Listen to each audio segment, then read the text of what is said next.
오영성 집사님의 은혜로운 찬양인데 참 감동적이고 또 하나님도 기뻐 받으신 줄로 믿습니다.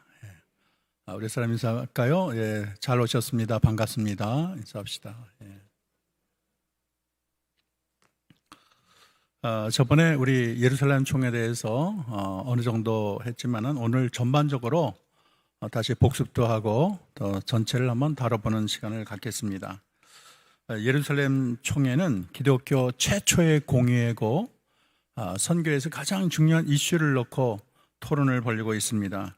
이것이 잘못됐으면 기독교가 정말 굴러 떨어지고 오늘 같은 이렇게 빛나는 또 온 세계를 다 뒤덮는 종교가 되지 못했을 건데 하나님이 함께 하셔서 은혜로운 결과를 얻게 됐습니다. 예루살렘의 총회의 시발점은 안디옥의 갈등이라고 말할 수가 있어요. 바나바와 바울이 1차 선교 여행을 하고 그것을 보고할 때 얼마나 많은 사람이 기뻐했을까요? 하나님의 크신 역사, 또 많은 사람이 주께 돌아오는 것을 보고 의기양양하고 크신 하나님을 찬송하고 높였을 것입니다.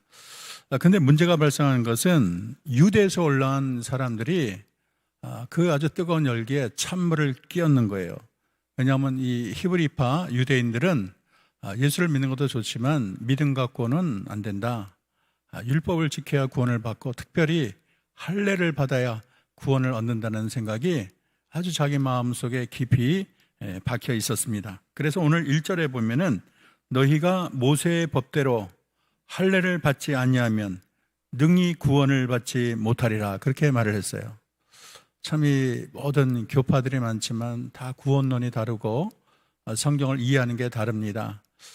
근데 우리가 바른 신앙을 갖는 게 참 중요하고 하나님의 원뜻, 우리를 향한 하나님의 본뜻을 깨닫는 것이 참 우리의 신앙을 얼마나 복되게 하고 행복하게 합니까? 이렇게 율법주의자들이 뿌리 깊은 인식은 저번 시간에 제가 말한 것처럼 조상 때부터 내려온 아주 강한 습관에 의한 거예요. 그들은 예수 믿음으로는 충분치 않아요. 할례를 꼭 받아야 돼요. 할례를 받지 않으면 자기 마음이 다 엉켜져 있습니다. 왜냐하면 이스라엘 역사상 이 할례 위치는 굉장히 종교에서 큰 위치입니다. 창세기 17장에 보면 하나님이 자기 백성을 삼을 때 언약으로 말한 게 이렇게 말을 했어요. 너희 중 남자는 다 할례를 받으라. 이것이 나이와 너희와 너희 후손 사이에 지킬 내 언약이라. 만일 8일 만에 남자가 할례를 받을 것인지 너희 집에 난 자든지 돈으로 산 자든지 할례를 받아야 하리니 이는 내 언약이 너희 살에 있어 영원한 언약이 되려니야. 할례를 받지 아니한 남자, 그 포피를 베지 아니한 자는 백성 중에 끊어지리니 그가 내 언약을 배반했습니다. 여러분, 이 말을 들으면은 좀 떨리지 않습니까? 하나님의 손에서 끊어지면은 영원히 멸망하는 것이고 지옥에 가는 건데, 아니 분명히 할례를 받지 않으면 백성 중에 끊어진다, 내 언약을 배반한다. 이 말을 듣고 어떻게 할례를 안 할 수가 있겠어요? 이스라엘 백성으로 살려면 할례는 반드시 받아야 되는 겁니다. 그래서 이들은 이 할례를 자기의 목숨보다 귀하게 여겼어요. 그러니까 이런 사고의식이 어릴 때부터, 조상 때부터 자기 뼛속 깊이 뿌리박고 있기 때문에 자기가 예수를 믿고 나서도 예수 믿는 것만은 성이 안 차는 거예요. 어떻게 할례를 빼놓고 예수만 되느냐, 이런 생각이 자연히 나오게 되는 것입니다. 그런데 바울의 입장에서는 그거는 도저히 받아들일 수 없는 그런 이야기예요. 할례를 받아야 구원을 얻는다면 예수님의 보혈로 충분하지 않는다는 거예요. 예수님의 온 인류를 위해서 자신의 피를 흘려 죽었어도 할례를 능가하지 못하는 거예요. 예수님 보혈에다가 율법을 더하면 결론은 할례도 다 지키고 율법도 지키고 거기서 예수까지 믿어야 된다는 징까지 올려놓은 것과 다를 바가 없는 것입니다. 그래서 갈라디아서 2장 21절에 이렇게 말을 합니다. 만일 우리의 의롭게 되는 것이 율법으로 말미암으면 그리스도께서 헛되이 죽으셨느니라.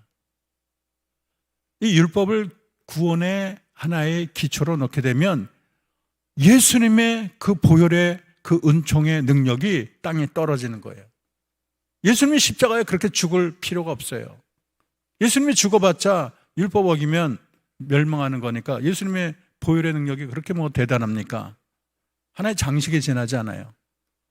예수님의 죽음을 헛되게 만드는 거기 때문에 사도 바울로서는 도저히 자기 마음에 그렇게 그것을 받아들일 수가 없어요.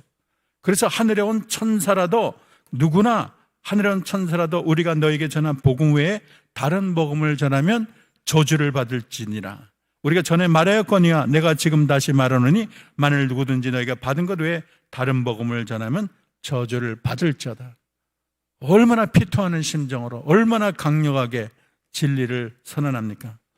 이게 믿음이 잘 이렇게 깊지 않은 사람은 뭐 이래도 좋고 저래도 좋고, 뭐 김치에다가 깍두기 더한 거지 그렇게 나쁘지 않아요. 율법도 지키고 거기다가 뭐 예수도 믿고 다 뭐 그런 거지 그렇게 생각할지 모르지만, 참 이 구원론의 입장에서 보면 그렇게 했다가는 사실을 어느 누구도 구원의 확신이 없어요.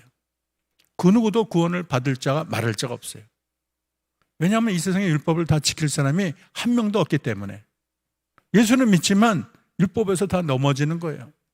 율법에서 넘어지기 때문에 예수님이 이 세상에 오셨는데, 예수님이 그 율법에 넘어진 자를 구원을 못 시킨다면 예수님이 뭐하러 오셨습니까? 그래서 이 안디옥의 이 심각한 교리 논쟁이 교회 전체를 흔들어 놓은 거예요. 여러분, 교리에 대해서 배우는 게 굉장히 중요합니다. 이단에 넘어가는 사람들 대부분이 교리가 별로 없어요.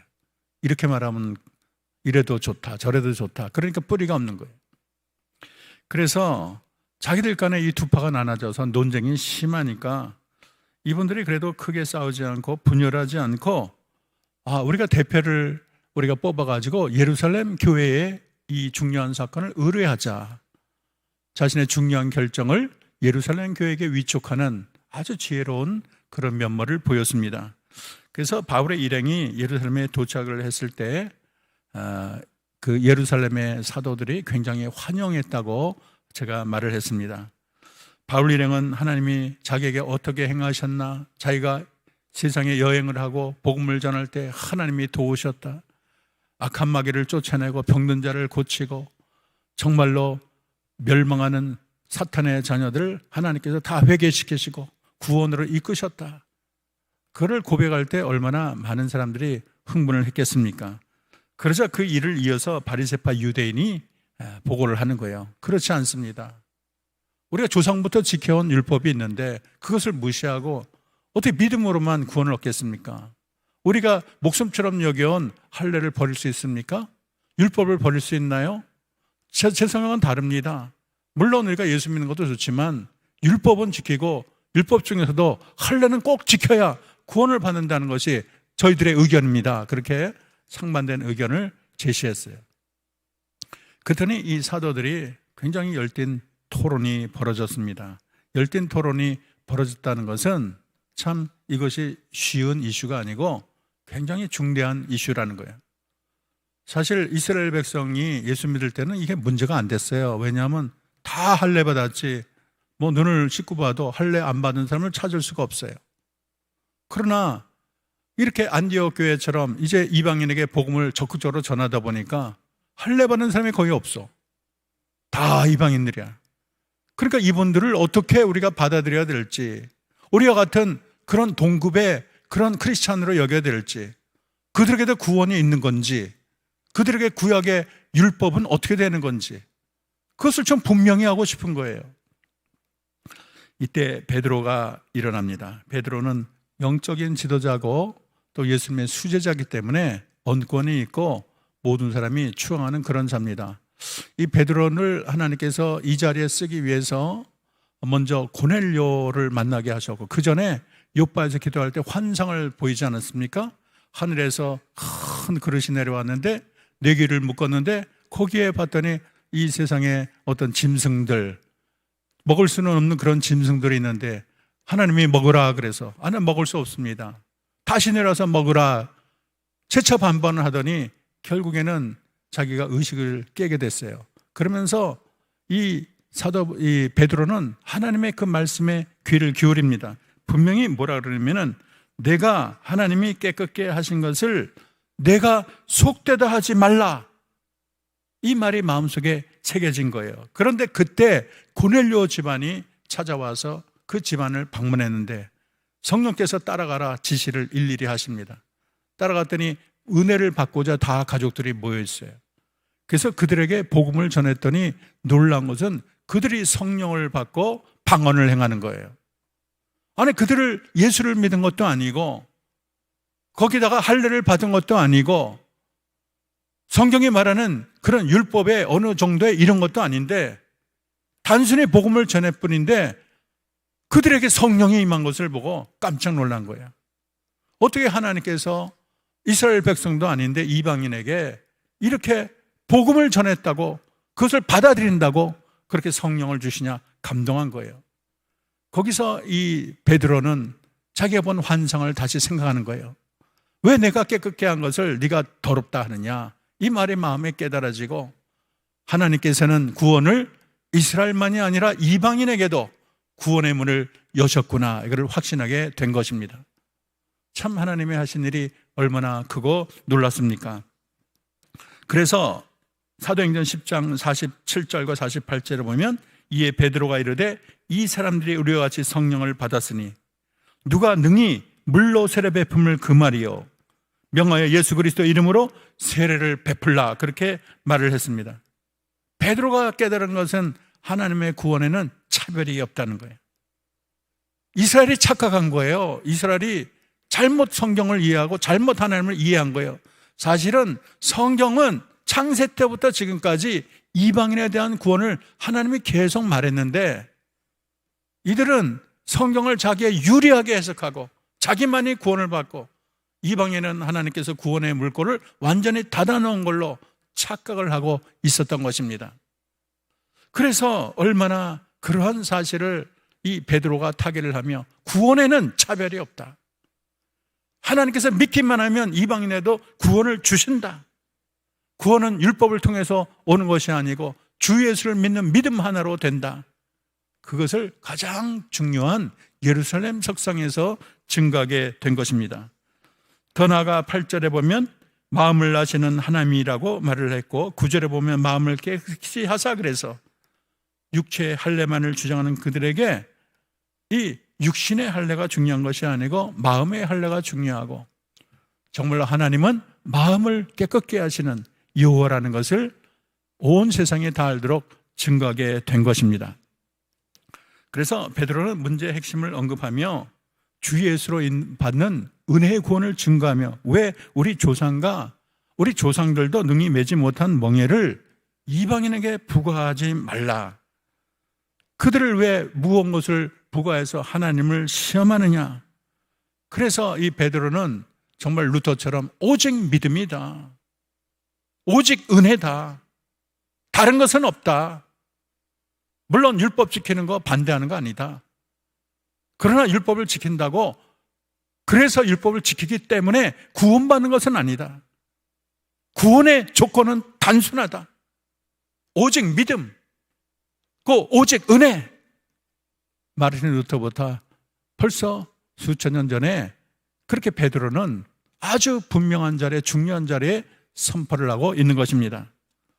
이어서 회중은 하나님께서 바나바와 바울을 통해서 이방인에게 행하신 일을, 그렇게 기적과 표적이 일어난 것을 배웠고 하나님이 그들의 마음을 여시는 것을 그렇게 바나바와 바울을 통해서 그렇게 귀 기울여 듣게 됐습니다. 그리고 오늘부터 우리가 새로 공부할 것은 야고보가 이제 등장하는 거예요.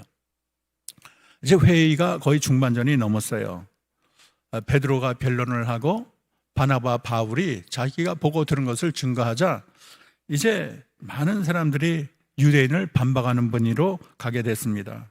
그래서 이방인에게도 구원이 있구나, 이런 생각을 그들이 갖게 됐어요. 이때 야고보가 일어났는데 이 야고보는 예수님의 제자, 또 요한의 형이 아니고 예수님의 동생 야고보예요. 이름이 같아요.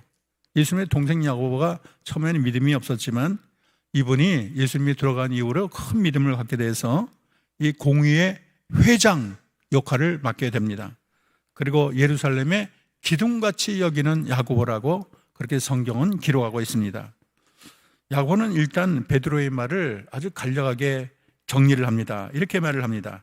하나님이 처음으로 이방인 중에 자기 이름을 위할 백성을 취하시려고 그들을 돌보신 것, 베드로가 그렇게 말했다는 거예요.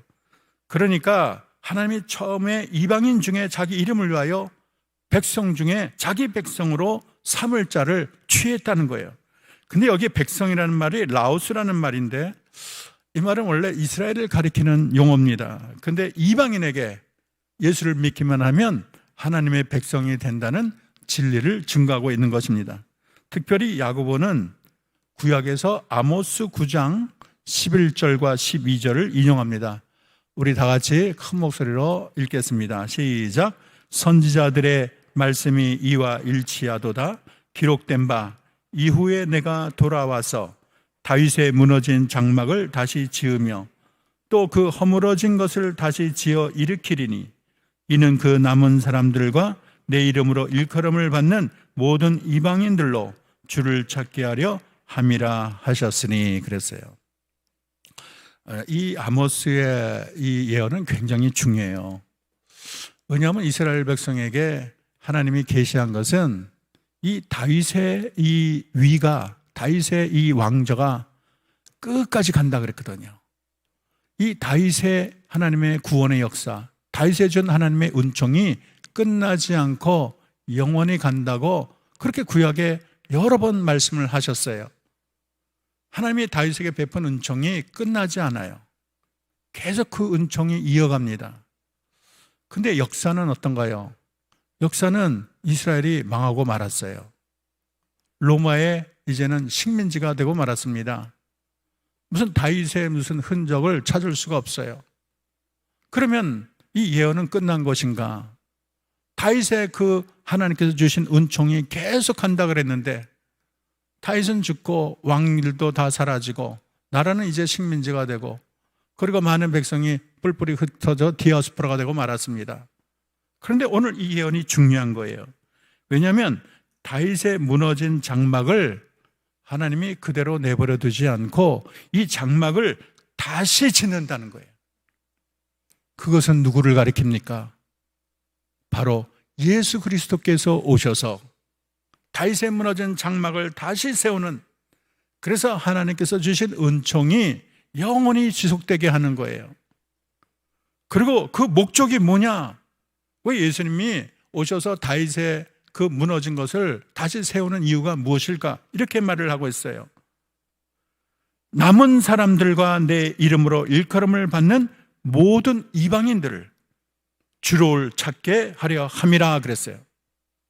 예수님이 이 땅에 와서 다윗의 무너진 것을 세우는 것은 이스라엘 백성만을 구원하는 것이 아니고 이스라엘 백성의 남은 자들, 믿음을 지킨 자들과 거기에 플러스 이방인들까지 주를 찾아 구원을 시키려는 하나님의 놀라운 섭리가 있다는 것을 바로 이 아모스 9장 11절과 12절을 통해서 하나님께서 택하신 다윗의 왕자가 계속 영원히 이어진다는 것을 확증해 주신 것입니다. 그래서 야고보는 구원이 끝난 것이 아니다.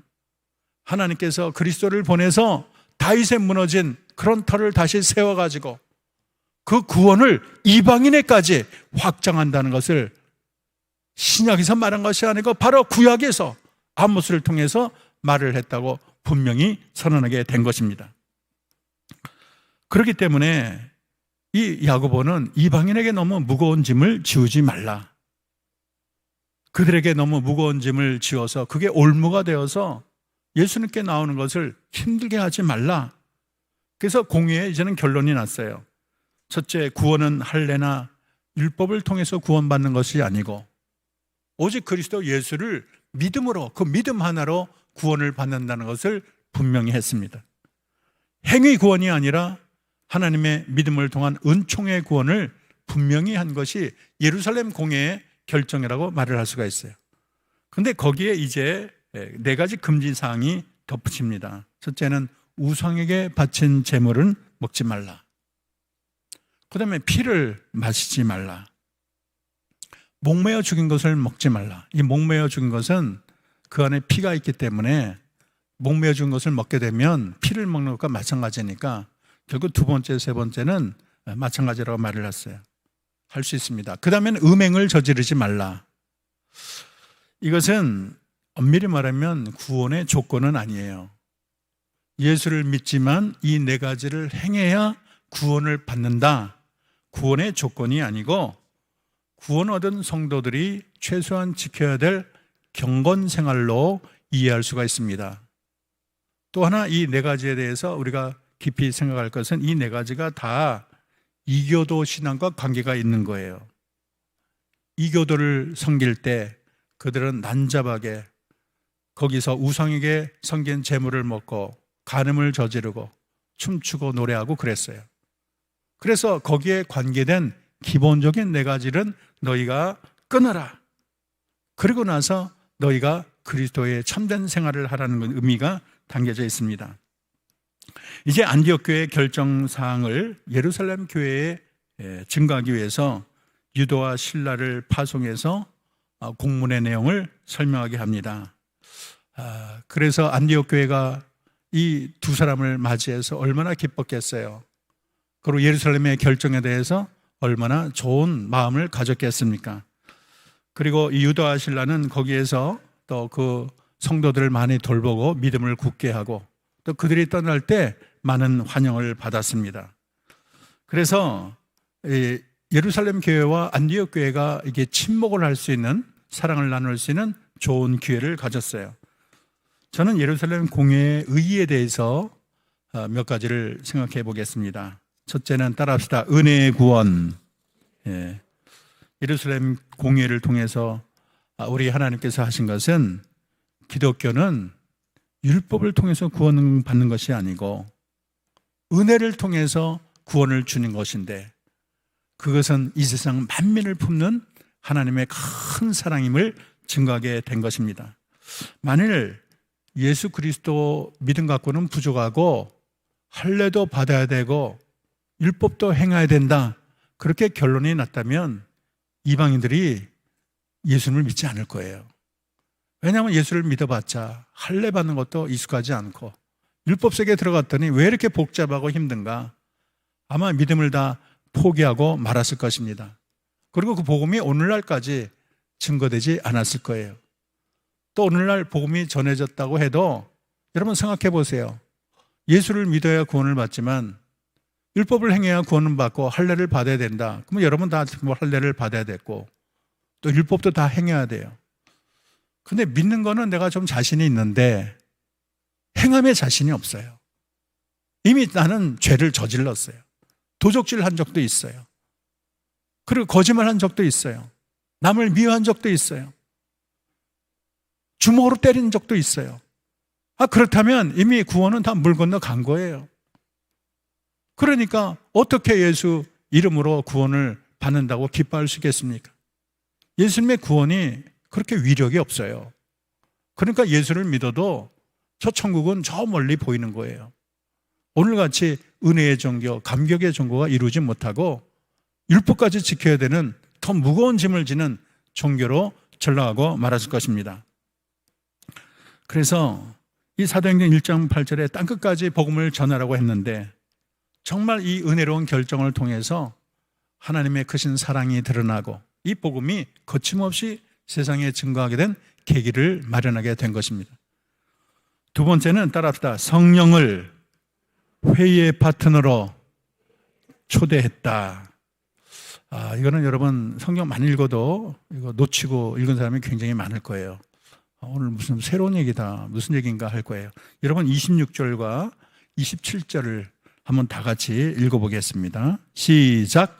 그리하여 유다와 실라를 보내니 그들도 이 일을 말로 전하리라. 그러고 나서 뭐라 그랬어요? 성령과 우리는 이 요긴한 것들 외에 아무 짐도 너희에게 지우지 않는 것이 옳은 줄 알았노니. 여기 굉장히 특별한 말을 해요. 왜냐하면 우리는 그렇게 나와야 되는데 우리는 앞에 어떤 단어가 나왔어요? 성령과 우리는 그렇게 했어요. 우리가 지금 토론해서 이런 중대한 결정을 했지만 우리 혼자 결정한 것이 아니다. 이 결정하는 자리에 성령이 함께 계셨다. 성령이 오케이 하셨고 우리도 오케이 하고 우리가 다 단합해서 결정한 것이지. 우리가 성령의 역사를 거역하거나 성령의 역사를 깨닫지 못하고 일방적으로 정한 것이 아니라는 것을 분명히 성경에 기록하고 있는 것입니다. 그래서 사실 이 선교는 하나님의 선교라는 말을 써요. 이 선교를 계획하는 분도 하나님이시고 선교를 이끌어가는 분도 하나님이시고 회의할 때도 함께 계시고 우리 다 그냥 하는 것 같지만 그냥 하는 것이 아니고 성령의 감동을 주기 때문에 오늘날의 이 크고 놀라운 선교의 역사가 일어난 거예요. 선교사 중에는 중국에 가려고 했는데 하나님의 감동을 입고 한국에 와서 선교하는 자들도 있어요. 하나님의 일은 참 놀라워요. 자기 마음에 밖에서 한국의 온 인생을 그렇게 바치는 선교사도 있는 것입니다. 하나님께서 우리 한국을 사랑하셨고 한국의 복음이 증거됐고 우리 말세지 말에 우리 한국을 들어 쓰기로 작정하신 거예요. 어쨌든 성령께서 선교의 주역으로 일한다는 사실을 잊어서는 안 되겠습니다. 세 번째는 세상에 있는 모든 교회가 하나의 통일된 유기체라는 것을 알려주고 있습니다. 오늘 사도행전 15장의 총회 이야기는 교회가 하나의 유기체로 연결되어 있다는 거예요. 물론 안디옥에서 일어난 거니까 우리가 결정을 해도 뭐 예루살렘에서 왜 우리 말을 안 들었느냐 뭐 그렇게 따지겠어요. 그건 자기네들 교회가 자기네들끼리 정했나 보다 아마 그렇게 됐을 거예요. 그러면 세상에 많은 교회가 어떤 교회는 믿음, 어떤 교회에서는 무슨 행함 뒤죽박죽이 되고 말았을 거예요. 그런데 그래도 어머니 교회, 예수님의 제자들, 사도들이 일했던 교회, 또 안디옥에 그렇게 제자들을 파송한 그런 교회, 그 교회를 존대하고 그 교회에게 모든 것을 물어보고 사도들의 결정에 아멘하고 따른 거, 교회가 나눠지지 않고 하나 됐다는 것을 알려주는 거예요. 우리 하나님은 어지러움의 하나님이 아니고 질서의 하나님이세요. 질서 있게 하는 것을 좋아합니다. 우리 교회에도 재직회, 당회가 있고 또 공동회가 있고 이 모든 것이 다 질서 있게 돌아가는 거예요. 또 노회가 있고 총회가 있고 그러지 않습니까? 사탄은 질서를 허물지만 하나님은 질서를 세우는 거예요. 그리고 그 질서를 따르는 것이 합당합니다. 하나님께서 이 교회가 각자였다면 다 흩어진 그런 여러분 모닥불처럼 다 꺼지고 말았을 거예요. 교회가 하나가 되어서 연결됐기 때문에 이 교회가 오늘도 힘을 발하고 주님의 뜻을 제대로 또 받들고 하나님의 영광을 위한 큰 도구가 된 것입니다.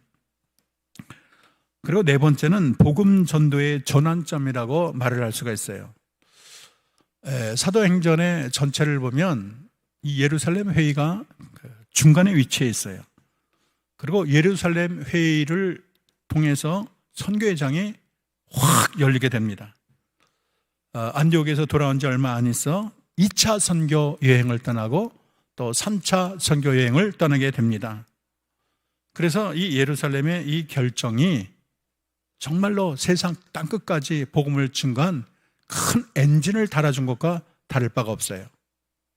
하나님께서는 여러 가지로 복음을 전하기 위해서 다양한 방법으로 다양한 사람 통해서 크게 일하시는 하나님이십니다. 그리고 다섯 번째는 이방 교회를 따스한 형제로 포옹했다는 게 의미가 있어요. 예루살렘에 결의된 편지는 이렇게 되어 있습니다. 사도와 장로된 형제들은 안디옥과 수리아와 길리가에 있는 이방인 형제들에게 문안하는 것을 시작하고 있습니다.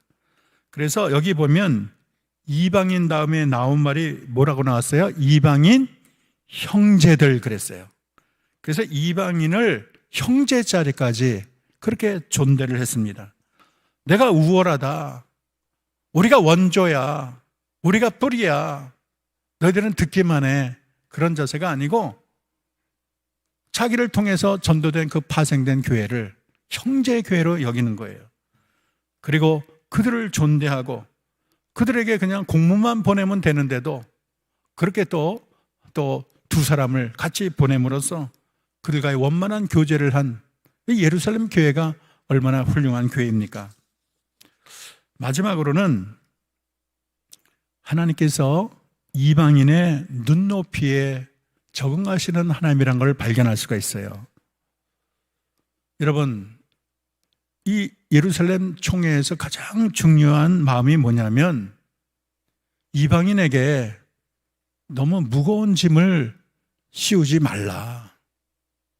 이제 아가 신자들에게 무거운 율법의 짐을 지워가지고 좀 잘할 만했더니 휘청휘청 쓰러지게 만들지 말라는 거예요. 이제 이방 그런 모든 문화에 찌들어 있고 복음에 이런 거 잘 알지도 못하는 사람이 이제 막 예수 믿는데 하여간 뭐 11조 해야 된다, 철야해야 된다, 율법의 이 몇백 가지 다 지켜야 된다, 안 지키면 너 지옥 간다. 이렇게 되면 아기에게 고등학교 수학을 요구하는 것과 다를 바가 없어요. 아기한테는 맘마 까까를 말해야 되는데 너무 어려운 거를 요구하니까 이 새로운 신자들이 적응을 하려다가 다 도망가는 거예요. 그런데 오늘 이 결정이 얼마나 은혜롭습니까? 율법 할래 아니야. 오직 예수 그리스도를 믿기만 해. 그래도 율법이라면 가장 기초적인 거 있지. 이방 신전에 가서 하는 거, 그렇게 피를 마시고 우상 제물을 먹는 거, 간음하는 거, 그거는 끊어야지. 그들의 눈높이에 많게 율법을 조절해 줬어요. 우리 하나님은 우리의 연약함에 적응하시는 하나님. 이 깔뱅 선생은 심지어 우리의 야만성에 적응하신다 이런 표현을 또 썼어요. 왜냐하면 이스라엘 백성이 원래는 이혼하지 않는 게 하나님의 법이에요. 근데 이 사람들이 워낙 완악하니까 율법 증서를 줘가지고 이혼 증서를 줘서 임시적으로 이혼을 허락한 적이 있어요. 그러나 원래는 아니니라 예수님이 그랬어요. 이 사람의 마음이 너무나 야만적이니까 이 사람을 갑자기 확 고치려고는 부러지는 거예요. 어르신들 허리 휘었다가 확 휘면 부러지지 않습니까? 오랜 세월 굳어진 것을 갑자기 일시적으로 확 펴려고 그러면 부러지고 마는 거예요. 옛날에 이제 늑대 소년이 있었어요. 밀림에서 비행기가 이렇게 추락을 했는데 아이가 살았는데 이 아이를 늑대가 길렀어요. 늑대가 젖을 주고 그러니까 아기가 늑대 흉내 내는 거예요. 그리고 늑대를 자기 부모로 생각하는 거예요. 이상한 소리 내고 막 손톱 발톱 다 기르고 머리는 흥크러지고 막 생고기를 막 먹고 그런 거예요. 그래서 그를 발견해 가지고 문명세계에 왔는데 집에서 재우려면 밖에 나가서 잠자고 이게 참 뭘 먹으려면 날고기 막 먹고 이 사람을 우리가 요구하는 걸 100가지를 다 그러면 안 돼. 머리 잘라. 밖에 나가지 마. 너 공부해. 학원 다녀. 하여간 그렇게 수백 가지 하면 아마 사람 모를 때 다 도망가고 말 거예요. 몇 가지만 하는 거예요. 밖에 자지 마라. 안에서 자라. 그리고 고기는 구워 먹어라. 이 몇 가지만 할 때 적응할 수 있는 거 아니겠습니까? 그래서 우리가 이것이 여러분 새신자를 대할 때 중요해요. 새신자가 교회에 왔는데 왜 새신자가 담배 피냐? 그러면 되겠어? 왜 술 마시냐? 저 새신자 왜 이렇게 나대냐? 오면 조용히 있어야지. 촐랑대. 그렇게 어울릴 줄 몰라. 옷 색깔이 왜 저래? 이렇게 자꾸 꼬치꼬치하고서 문제를 삼으면 새신자가, 아기 같은 새신자가 상처를 받고 나가는 거예요. 어쨌든 우리 하나님은 우리 인간의 연약함을 배려를 하시고 그래서 모두가 다 구원을 받도록 그의 수준에 맞춰서 아기한테는 아기의 언어로 그가 지킬 수 있는 그 율법을 좀 낮춰서 쉽게 적응하시는 그 하나님이 얼마나 멋지고 아름답습니까? 오늘 이렇게 예루살렘 공예를 통해서 하나님은 인간의 행위가 아니라 은혜로 구원받는다는 것을 온 백성에게 증거를 하시고 또 구원을 주시는 하나님의 자비에 모두가 엎드려 경배와 찬양을 행하게 했습니다. 그리고 교회가 하나됨을 우리 하나님이 증거해 주셨고 또 이방인들의 눈높이까지 적응하시는 참 좋으신 하나님이심을 온 세상에 증거했습니다. 이런 결정을 하신 우리가 하나님을 우리가 찬양하고 하나님이 베푸신 이 큰 사랑을 마음에 새기며 우리는 이 정신에 따라서 오직 믿음으로 구원받는다는 놀라운 은혜를 증거하고 예루살렘 이 놀라운 결정을 통해서 오늘 우리도 새 힘을 받아 복음을 증거하는데 최선을 다하며 주신 은혜에 감사하는 저와 여러분 되기를 주의 이름으로 축원합니다. 아멘. 기도하겠습니다. 하나님 감사합니다. 하나님의 복음이 율법을 넘어 은혜의 세계로 갈 때 수많은 논쟁이 있었지만 하나님 베드로에게 환상을 보내시고 고뇌를 통해서 믿는 자에게 구원을 주시는 한없는 주님의 사랑을 증거해 주셨습니다. 사도 바울이 온 세상을 돌며 복음을 증거할 때도 그들이 율법을 믿거나 율법을 행하거나 할례를 받는 것도 아닌데 여전히 그들에게도 변함이 없는 동일한 은혜를 주셔서 믿는 자에게 거저 주시는 하나님의 놀라운 사랑을 증거해 주셨습니다. 옛날에는 율법을 어기면 멸망할 수밖에 없고 영원한 저주에 처할 수밖에 없지만 예수님이 오셔서 율법의 장막을 다 넓히고 믿는 자에게 저 천국에 이르는 길을 허락하시니 감사합니다. 이 큰 은혜를 입어싸우니 우리가 힘써 복음 전거하는데 최선을 다하게 하시고 우리도 넓은 마음으로 세상을 품고 이방인을 품고 우리만이 천국이 아니라 모든 사람에게 주의 복음을 증거하는 우리가 되게 도와 주옵소서. 코로나로 상황이 어렵지만 우리에게 주신 사명을 썩히지 않게 하시고 끝까지 증거하고 복음을 증거하고 모이기를 힘쓰고 하나님께 영광 돌리고 우리에게 주어진 모든 사명을 다 감당하는 우리 모두가 되게 도와 주옵소서. 하나님이 정하신 이 위대한 결정을 이루는 우리가 되고 우리만이 아니라 성령님께서 우리와 함께 하셔서 구원의 큰 일을 이루어 가실 줄로 믿습니다. 우리를 하나님의 도구로 사용해 주시옵소서. 예수님의 이름으로 기도합니다. 아멘.